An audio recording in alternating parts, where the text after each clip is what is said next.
ahead on coronavirus. After a 24-hour trip to Washington, D.C. to meet with the president, I am very glad to be back in Colorado. It was an interesting experience, to say the least, for anybody who's traveled recently. You've experienced that, but people, of course, wearing masks on planes, being as safe as possible, but knowing the additional risk of being in an enclosed space.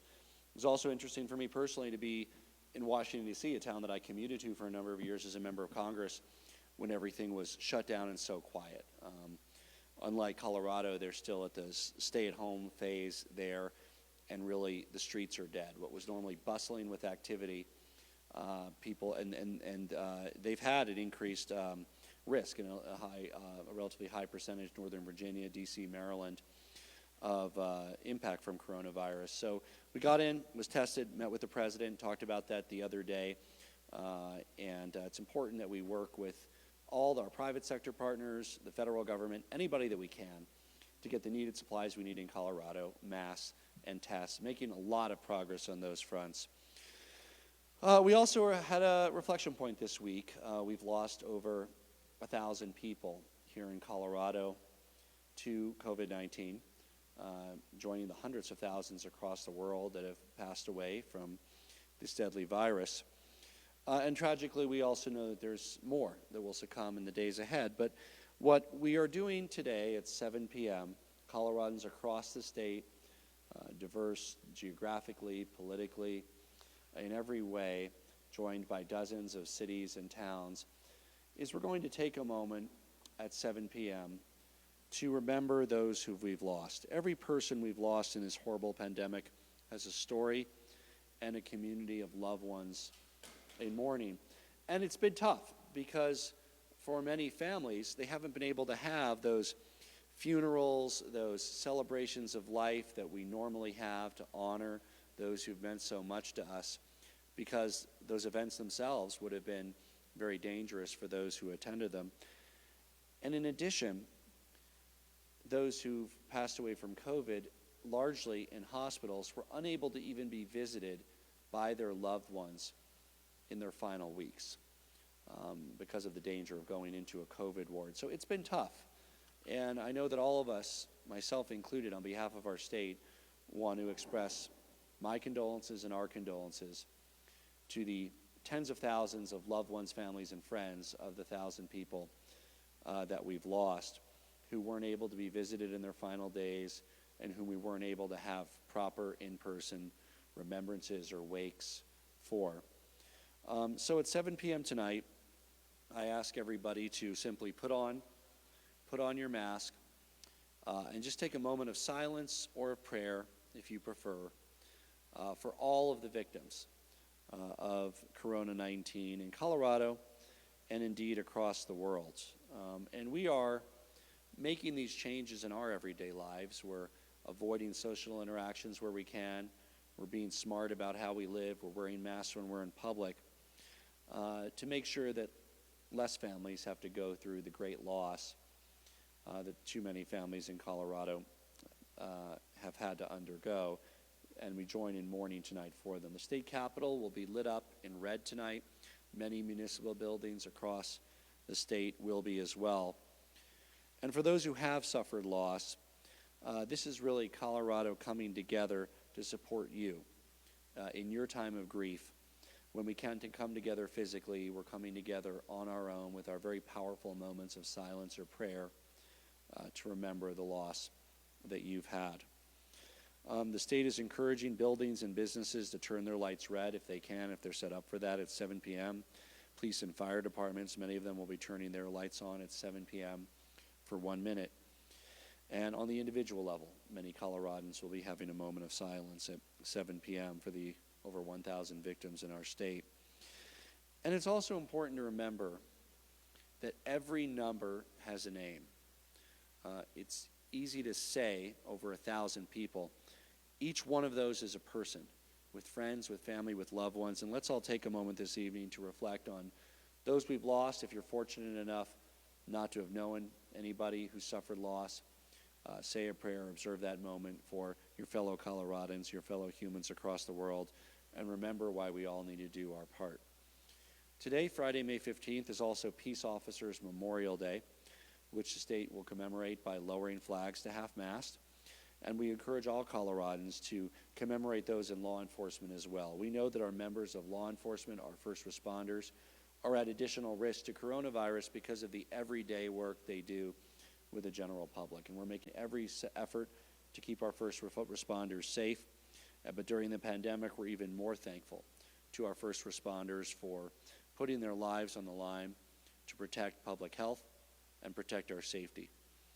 I also want to thank our wonderful workforce who work at senior care facilities. We talk a lot about our doctors and nurses, but we often don't talk enough about those who work in nursing homes and other senior care facilities, putting themselves at risk. Facilities and the residents are at great risk. We're working hard to increase the personal protection equipment supplies and have begun in a number of places the testing of asymptomatic, that means healthy workers, to screen out those who might be contagious without knowing it so they don't lead to greater infection. And I want to thank them as well. Two more announcements before we get into questions. First, I want to highlight the advocacy work we're doing along with governors, Republican and Democrat, in a number of states that have ski resorts so that they can better access relief funds under Paycheck Protection Program. Because of the seasonal nature of the industry, the Paycheck Protection Program didn't work for our ski resorts. We want our ski resorts to be there in full force for next season. If the numbers hold up, very few that have snow might be able to open in a limited way in June. But we really want to be there for next fall and next winter. And I really encourage the federal government, working with the Republican and Democratic governors who live in states fortunate enough to have skiing. None of them have as great skiing as Colorado. But we want to make sure that Congress changes the Paycheck Protection Program so ski resorts, with the nature of their seasonal workforce, can be eligible, can stay in business, can stay viable, and are healthy to open next year.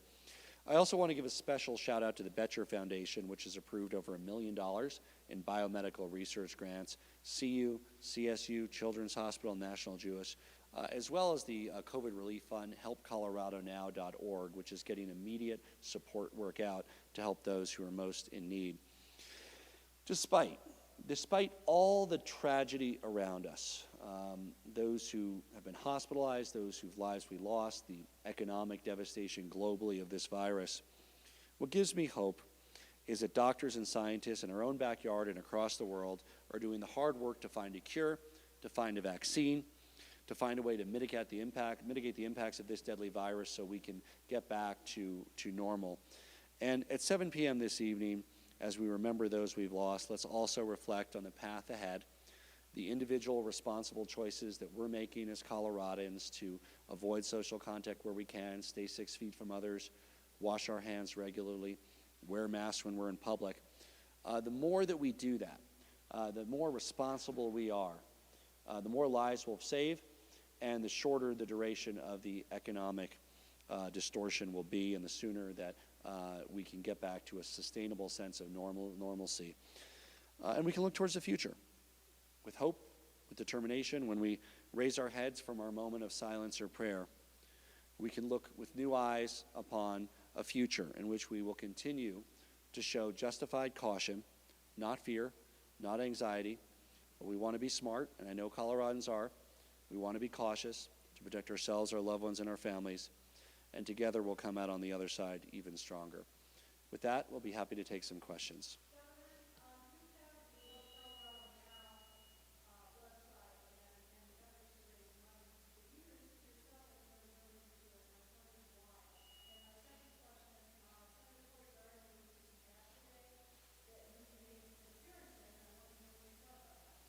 Well, now's not the time for politicking. I work closely with our federal delegation, with Senator Bennett, with Senator Gardner. Our federal delegation has risen to the occasion, has been very responsive. It's not the time to talk about political credit or to make political hay over Coloradans who are doing their job, and our Republican and Democratic elected officials, by and large, have been very responsible in doing their jobs on behalf of the people of Colorado.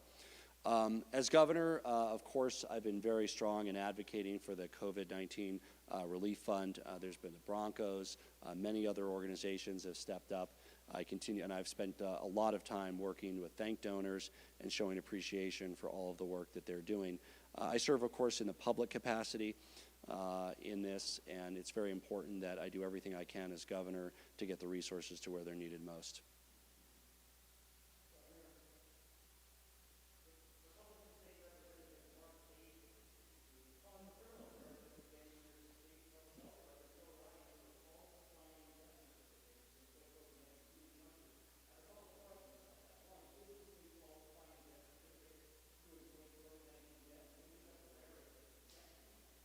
Well, the rhetoric is very unfortunate. Obviously, the consideration of criminal charges is completely inappropriate. I, like many Coloradans, was very upset when I read last week about a case where the doctors thought somebody didn't die of COVID, but somehow they were classified of it. There was another case this week. I've told the Department of Health to make sure they're very clear in their reporting. Nobody behind a desk should ever second-guess a coroner or an attending physician that lists the cause of deaths on a certificate. Now, the department, which will have a briefing later today on this, will tell you they have to report that higher number to the CDC. They have to report under federal guidelines, this is what they tell me, the number that have had COVID and died. But we also should make public the people that died from COVID. And I'm going to make sure that they do that in a way that engenders the full confidence and support of the people of Colorado. Of course, criminal charges are completely inappropriate. I have joined in asking the department to make sure that we report to the public the people that died from COVID-19. If they need to make a separate report to CDC, they can. But what the people of Colorado want to know is not who died with COVID-19, but who died of COVID-19. And the numbers are very close, of course. There's only a few cases that they're aware of where there's some gray area. But when there is gray area, we should always use for reporting the numbers that come from the physician or the coroner that actually addressed the patient or inspected the body, not somebody ever second-guessing it from behind a desk.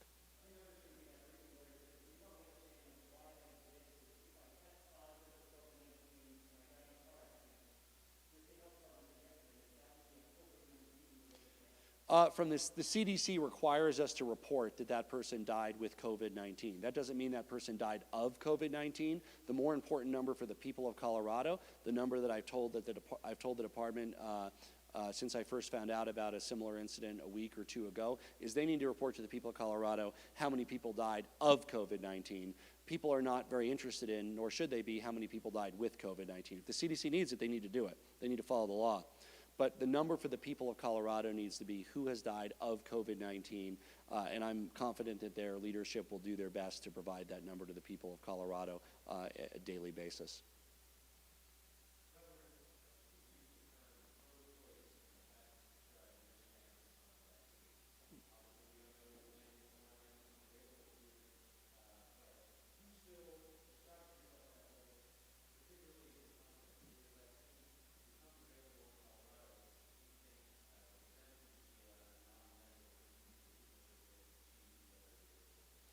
We are eager for a vaccine. There's several clinical trials going on. There's actually research teams at CSU and Anschutz that are working on vaccines, hundreds of research teams across the world. The issue will be, once we have a vaccine, how could we even gear up production quick enough to make it available, and who do we prioritize it for?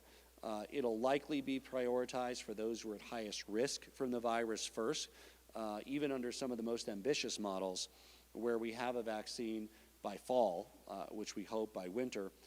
The production would only likely be in the tens of millions in those first few months. To make the hundreds of millions and billions of vaccines necessary, even after one is created, could take an additional year after the vaccine is established. So there are going to be so much demand for this vaccine. Every Coloradan I know is going to be lining up for it.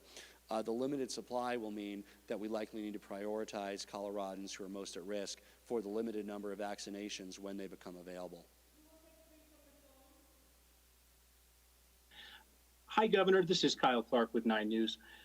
Your Department of Corrections confirmed today that last month, acting on your executive order, it released inmate Cornelius Haney early and placed him on special parole. This weekend, Denver police say that he murdered a 21-year-old woman. What are your thoughts on that and on his release? So that particular inmate has been eligible for parole since 2017, and he would have had mandatory parole granted August of this year. Nobody should be released simply because of COVID-19. Of course, the parole board in making the individual evaluations, and that is a tough job that they do. Again, they couldn't have held that person much longer than they did.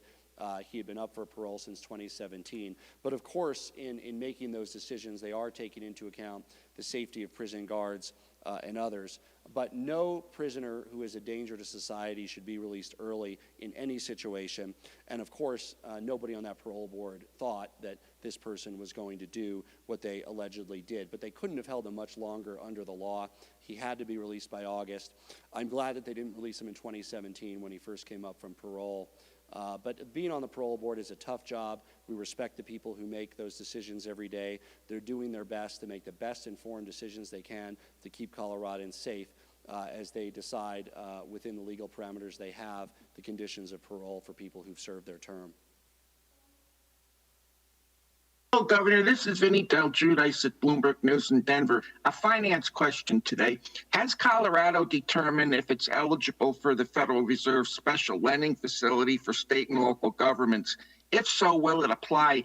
And is legislative approval required by Colorado law to sell short-term debt to the Fed? Thank you, sir. We'll have to get back to you on that because it's more of a legal question. We don't have an announcement today about reaching an agreement to participate.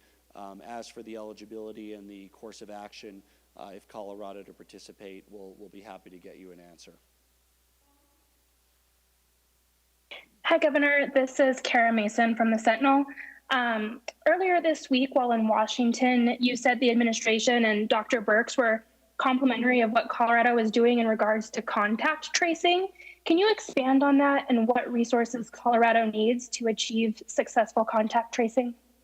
Yeah, and let me first go back to one of Mary Ann's questions earlier, and then I'll get to the contact question. She asked about the COVID relief fund. I will be donating my entire salary from the date of the emergency declaration until the emergency ends to the COVID-19 relief fund. So I wanted to make sure that Mary Ann knew that. Yeah, Dr. Birx was very complimentary of Colorado's work in tracking and tracing our plans for the future, the fact that we've doubled our number of epidemiologists, the increase in testing that we're doing in partnership with the private suppliers and in partnership with the federal government. So both Jill Ryan and I had a side conversation with Dr. Birx before the president was in the room for several minutes, and we also engaged her in the group after the press left. I have great respect for Dr. Birx, her immunological work in Africa and other areas, and we value her advice. And I let her know, and we had several phone calls with her and Jill Ryan and myself in the past. I said, let's continue to talk, because any advice you have about how we can optimize and improve our program here in Colorado, we want to make sure we work with you to have the very best practices.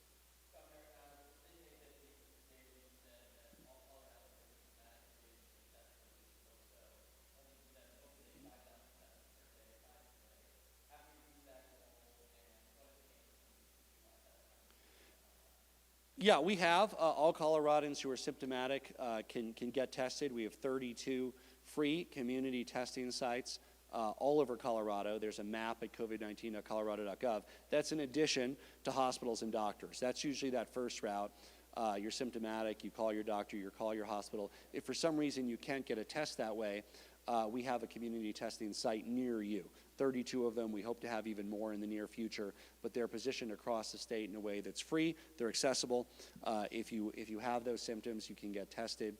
And first, if you have a doctor, if you have you go through your doctor. But if you can't get it that way, if you don't have a doctor, if they won't give it to you, if you're too far from it, the community testing is a great route to go. And if people do have those flu-like symptoms, and I would add that because of the social distancing, the people with the normal colds and flu has gone down. So less people have these symptoms, which also means that a higher percentage of those who have these symptoms might mean it is in fact COVID-19, because the other conditions have decreased considerably as well because of the social distancing. So yes, if you're symptomatic, you can get tested. It'll be important that we know early about the levels of COVID-19 in your neighborhood, in your community.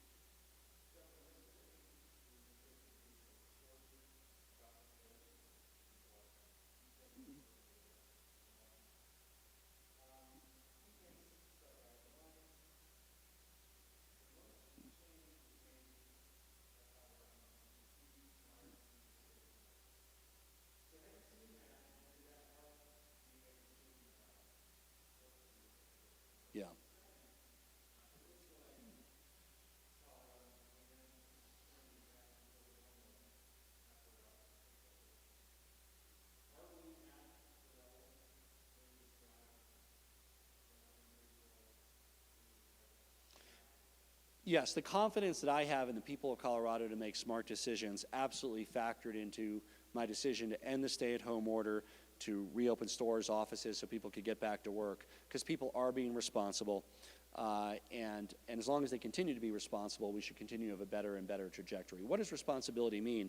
The mobility data is part of it, but it's not the whole picture. Because even while people are going to work, shopping, et cetera, as long as they're succeeding in staying 6 feet from others where they can, wearing masks when they're in stores, when they're in public, we should be able to reach those goals. That's the reason that we're not able to make the full decision statewide on restaurants till the 25th, because we need the data from the intervening 10 days to see, in fact, whether the mobility data is borne out, that people are, in fact, being smart and exercising responsibility. I have great confidence in the people of Colorado. That's the only way that we can get through this. It's not about any local order, state order.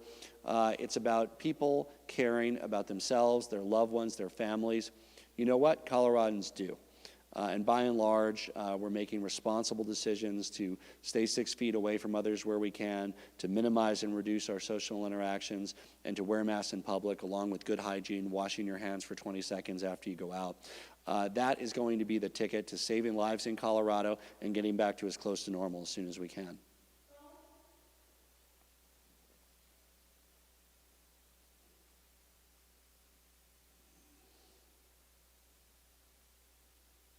This is Benta Birkeland with Colorado Public Radio. Two quick questions here. How many tests are we doing today, and where do you want to be?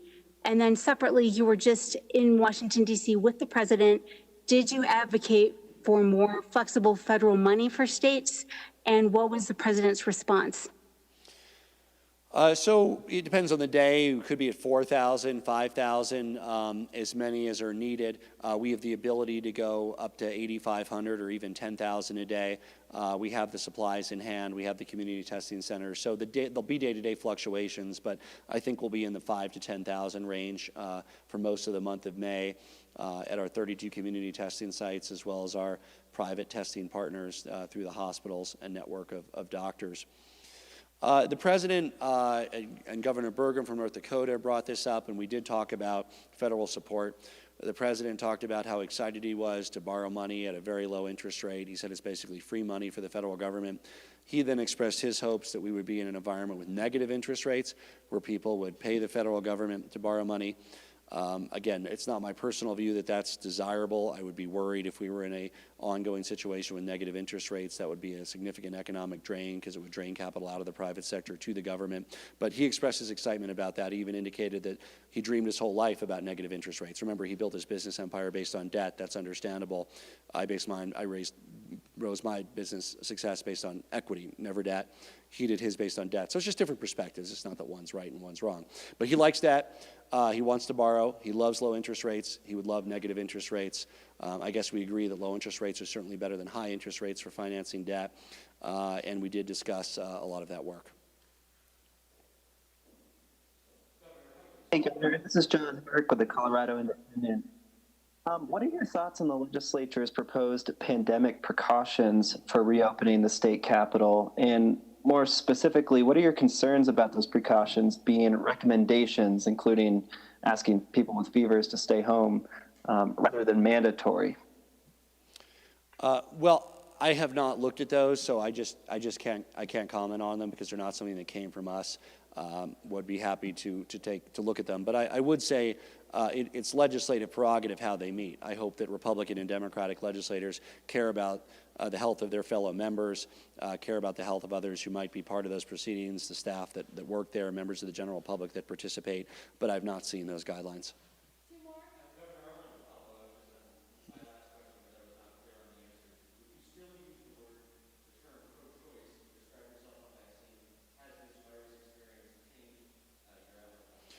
Well, I mean, the problem, Alex, is going to be there's not enough vaccines for the people that want them. We all want vaccines.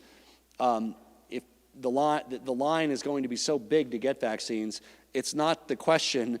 Maybe there's a few Coloradans that don't want vaccines. I don't know. But there will not be enough vaccines for the people that desperately want them, so they will have to be prioritized.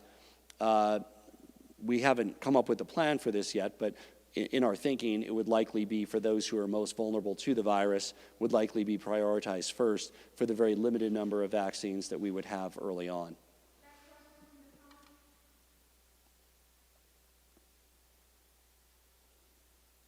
Hello, Governor. I'm Jesus Carrasquel from Noticias Univisión. Por favor, en español. Gobernador, finaliza la tercera semana de la fase más seguro en casa, pero ¿cuándo podrán los restaurantes y los negocios abrir al público y se le exigirá algo adicional? Sí.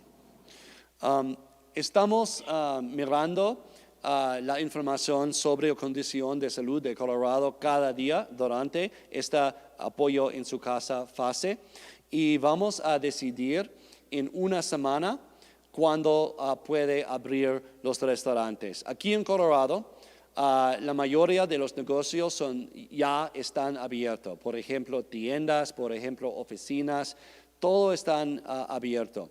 Hay solamente algunos negocios sociales, como restaurantes y clubes, que todavía están cerrados y voy a decidir cómo puedo abrirlo, cuándo, cómo, qué son las protecciones en la próxima semana. Todo el estado los queremos más rápido, yo sé, pero también no queremos más infección de virus también, porque ya tenemos 1,000 personas perdidas de este virus.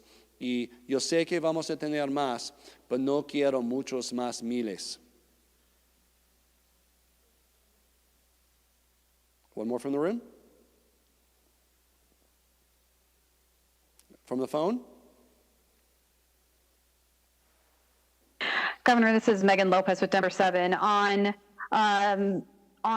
CNN recently, you had said that FEMA had taken over some of your contracts for PPEs.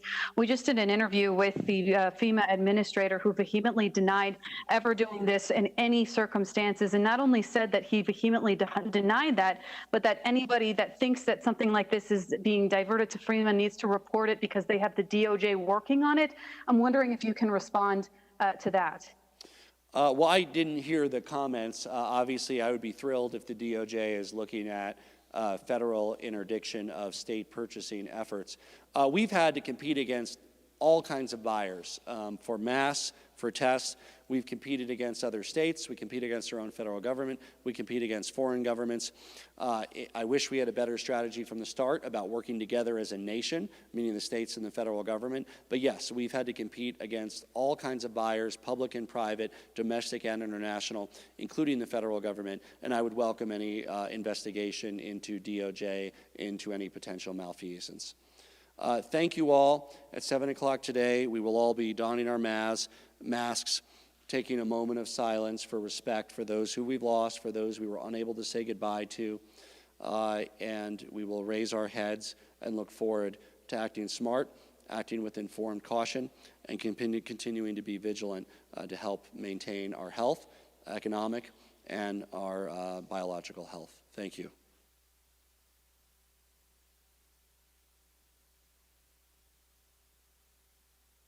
Pueblo, Colorado, from Old Rockies paraphernalia. It is certainly my hope as a baseball fan that Major League Baseball will be back. I encourage the players and the owners to negotiate a reasonable way that allows them to get back to America's pastime on television in a safe way. But in the meantime, I'm proud to highlight the work that volunteers in Pueblo have done with Old Rockies paraphernalia, making it in a mass to show our support for Purple Nation. Thank you.